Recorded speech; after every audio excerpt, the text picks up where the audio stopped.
भारत खान पान का भंडार है। यहाँ हर रसोई में पारंपरिक एवं आधुनिक रूप से खाना बनाया जाता है। इस भंडार को खोजने के लिए स्वाद एक अनोखा जरिया है। यह चैनल भोजन प्रिय के लिए एकमात्र खोज है। यह चैनल भारत के अनेक प्रकार के व्यंजनों को आपके सामने प्रस्तुत करता है। रॉ पपाया हलवा। आज हम आपको पपीते के इस्तेमाल से हलवा बनाना सिखाएंगे। तो चलिए देखते हैं इसे बनाने की विधि। आवश्यक सामग्री।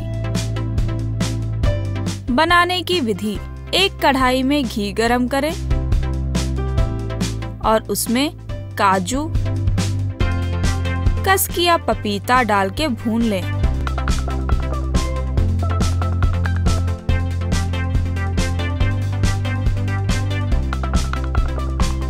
बाद में इसमें चीनी डालें और अच्छे से पकने दें।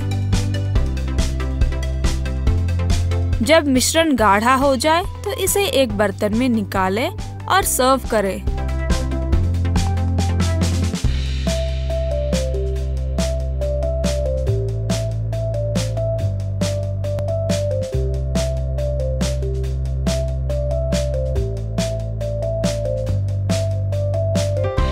हो गया पपीता हलवा तैयार।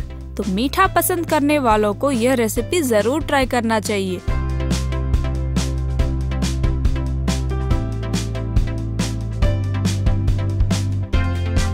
और ऐसे ही कुछ और इंटरेस्टिंग रेसिपीज के लिए हमारे चैनल स्वाद को लाइक करें, शेयर करें और सब्सक्राइब करें।